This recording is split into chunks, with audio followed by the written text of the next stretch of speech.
जय श्री राधे गोविंद श्री हरिवंश। हमारे प्रिया जो हम सब पर अपनी कृपा दृष्टि सदैव बनाए रखे। आज हम इस वीडियो में बृहस्पतिवार के दिन सुनी जाने वाली बृहस्पतिवार व्रत की कथा सुनेंगे। इस कथा को सुनने से बृहस्पति देव अपने भक्तों की सभी मनोकामनाएं पूर्ण करते हैं। तो चलिए अब हम अपनी कथा शुरू करते हैं। भारतवर्ष में एक बड़ा ही प्रतापी और दानी राजा राज्य करता था। वह नित्य गरीबों और ब्राह्मणों की सहायता किया करता था। यह बात उसकी रानी को अच्छी नहीं लगती थी। वह ना ही गरीबों को दान देती और ना ही भगवान का पूजन करती थी और राजा को भी दान देने से मना किया करती थी। एक दिन राजा शिकार खेलने वन को गए हुए थे तो रानी महल में अकेली थी। उसी समय बृहस्पति देव साधु के वेश में राजा के महल में भिक्षा के लिए गए और भिक्षा मांगी।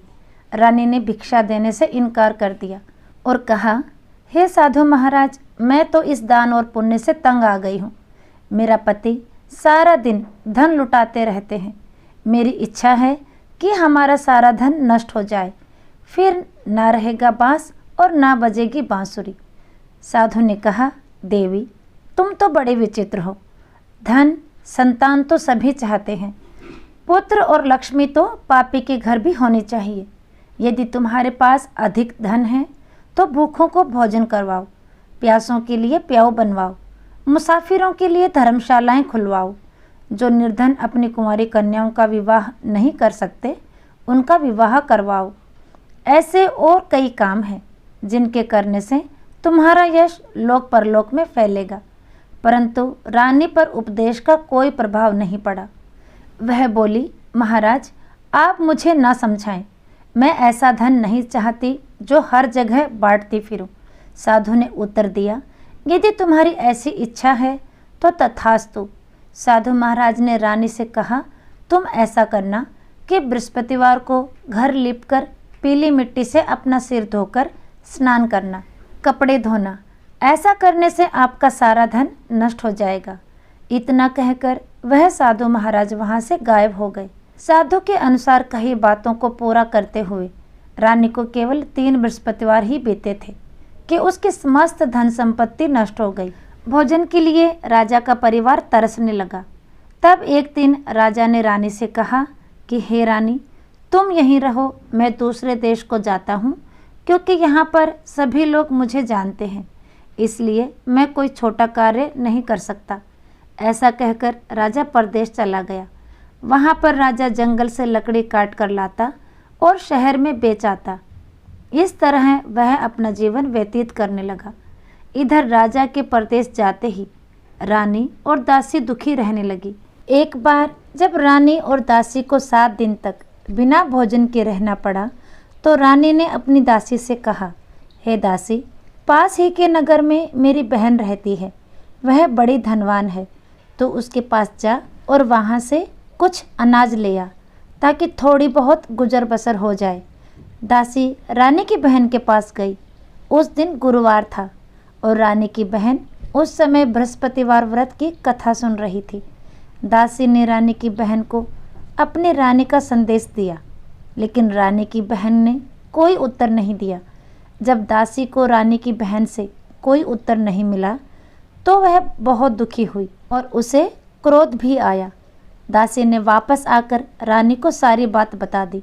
सुनकर रानी ने अपने भाग्य को कोसा। उधर रानी की बहन ने सोचा कि मेरी बहन की दासी आई थी, परंतु मैं उससे नहीं बोली, इससे वह बहुत दुखी हुई होगी। कथा सुनकर और पूजन समाप्त करके वह अपनी बहन के घर गई और कहने लगी, हे बहन, मैं बृहस्पतिवार का व्रत कर रही थी। तुम्हारी दासी मेरे घर आई थी, परंतु जब तक कथा होती है तब तक ना उठते हैं और ना ही बोलते हैं, इसलिए मैं नहीं बोली। कहो दासी क्यों गई थी? रानी बोली, बहन तुमसे क्या छुपाऊं, हमारे घर में खाने तक को अनाज नहीं था। ऐसा कहते कहते रानी की आंखें भर आई। उसने दासी समेत पिछले 7 दिनों से भूखे रहने तक की बात अपनी बहन को विस्तार पूर्वक सुना दी। रानी की बहन बोली, देखो बहन, भगवान बृहस्पति देव सबकी मनोकामना को पूर्ण करते हैं।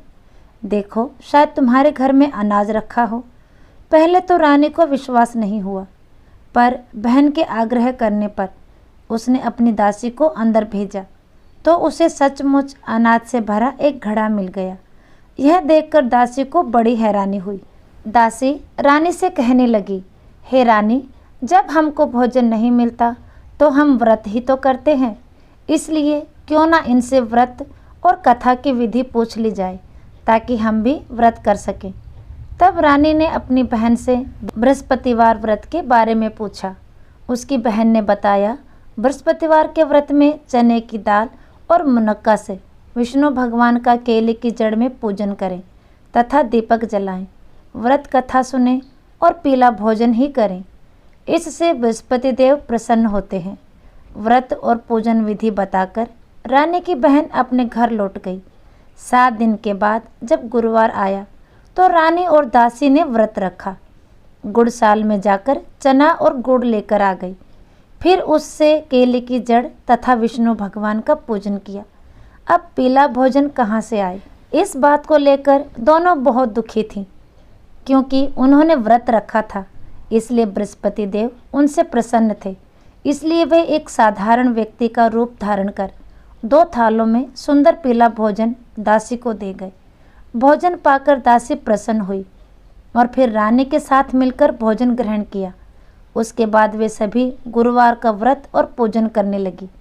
बृहस्पति भगवान की कृपा से उनके पास फिर से धन संपत्ति आ गई, परंतु रानी फिर से पहले की तरह ही आलस्य करने लगी।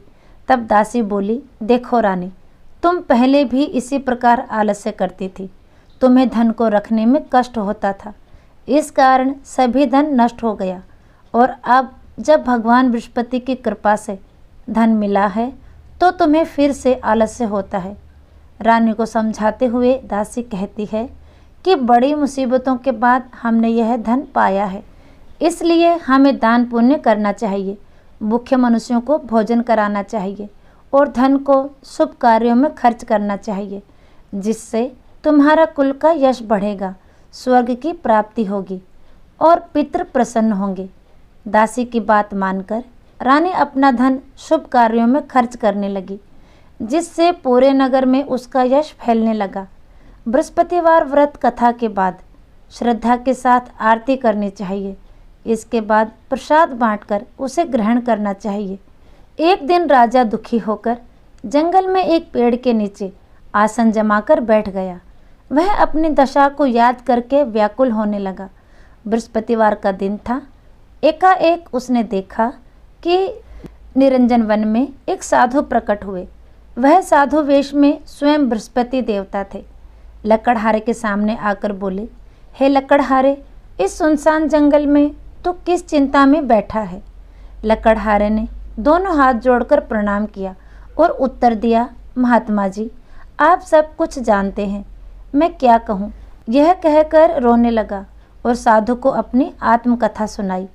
महात्मा जी ने कहा, तुम्हारी स्त्री ने बृहस्पतिवार के दिन बृहस्पति भगवान का अनादर किया था, जिसके कारण भगवान विष्णु ने रुष्ट होकर तुम्हारी यह दशा कर दी। अब तुम चिंता को दूर करके मेरे कहने पर चलो तो तुम्हारे सारे कष्ट दूर हो जाएंगे और भगवान पहले से भी अधिक संपत्ति देंगे। तुम बृहस्पतिवार के दिन कथा किया करो। 2 पैसे का चना मुनक्का लाकर उसका प्रसाद बनाओ और शुद्ध जल से लोटे में शक्कर मिलाकर अमृत तैयार करो। कथा के पश्चात अपने सारे परिवार और सुनने वाले प्रेमियों में अमृत व प्रसाद बांटकर आप भी ग्रहण करो। ऐसा करने से भगवान तुम्हारी सब मनोकामनाएं पूरी करेंगे।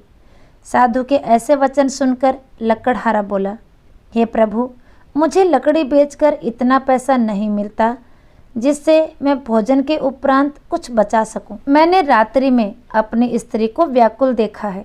मेरे पास कुछ भी नहीं जिससे मैं उसकी खबर मंगा सकूं। साधु ने कहा, हे लकड़हारे, तुम किसी बात की चिंता मत करो। बृहस्पतिवार के दिन तुम रोजाना की तरह लकड़ियां लेकर शहर जाओ। तुमको रोज से दुगना धन प्राप्त होगा, जिससे तुम भली भांति भोजन कर लोगे तथा बृहस्पति देव की पूजा का सम्मान भी आ जाएगा। इतना कहकर साधु अंतर्ध्यान हो गए। धीरे धीरे समय व्यतीत होने पर फिर से वही बृहस्पतिवार का दिन आया। लकड़हारा जंगल से लकड़ी काटकर किसी शहर में बेचने गया। उसे उस दिन और दिन से अधिक पैसा मिला। राजा ने चना गुड़ आदि लाकर गुरुवार का व्रत किया। उस दिन से उसके सभी क्लेश दूर हुए। परंतु जब दोबारा गुरुवार का दिन आया तो बृहस्पतिवार का व्रत करना भूल गया। इस कारण बृहस्पति भगवान नाराज हो गए। उस दिन उस नगर के राजा ने विशाल यज्ञ का आयोजन किया तथा शहर में यह घोषणा करवा दी कि कोई भी मनुष्य अपने घर में भोजन ना बनावे और ना आग जलावे। इस आज्ञा को जो नहीं मानेगा उसे फांसी की सजा दी जाएगी। इस तरह की घोषणा संपूर्ण नगर में करवा दी गई। राजा की आज्ञा अनुसार शहर के सभी लोग भोजन करने गए, लेकिन लकड़हारा कुछ देर से पहुंचा। इसलिए राजा उसको अपने साथ घर लेवा ले गए और ले जाकर भोजन करा रहे थे तो रानी की दृष्टि उस खूंटी पर पड़ी जिस पर उसका हार लटका हुआ था। वह वहां दिखाई नहीं दिया। रानी ने निश्चय किया कि मेरा हार इस मनुष्य ने चुरा लिया है। उसी समय सिपाहियों को बुलाकर उसको कारागार में डलवा दिया। जब लकड़हारा कारागार में पड़ गया तो बहुत दुखी होकर विचार करने लगा कि ना जाने कौन से पूर्व जन्म के कर्म से मुझे यह दुख प्राप्त हुआ है, और उसी साधु को याद करने लगा जो कि जंगल में मिला था। उसी समय तत्काल बृहस्पति देव साधु के रूप में प्रकट हुए और उसकी दशा को देखकर कहने लगे, अरे मूर्ख, तूने बृहस्पति देव की कथा नहीं की, इस कारण से तुझे यह दुख प्राप्त हुआ है। अब तू चिंता मत कर। बृहस्पतिवार के दिन कारागार के दरवाजे पर 4 पैसे पड़े मिलेंगे। उनसे तुम बृहस्पति देव की पूजा करना, तेरे सभी कष्ट दूर हो जाएंगे। बृहस्पतिवार के दिन उसे 4 पैसे मिले।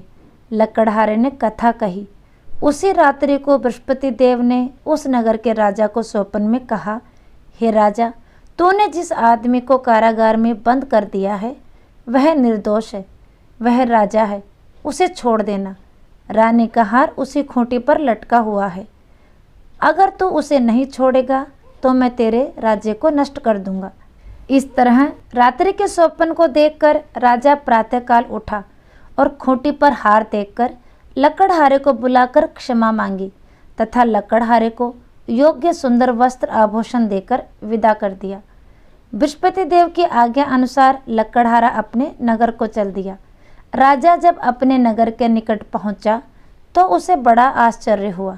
नगर में पहले से अधिक बाग, तालाब, कुएं तथा बहुत सी धर्मशालाएं, मंदिर आदि बन गए हैं।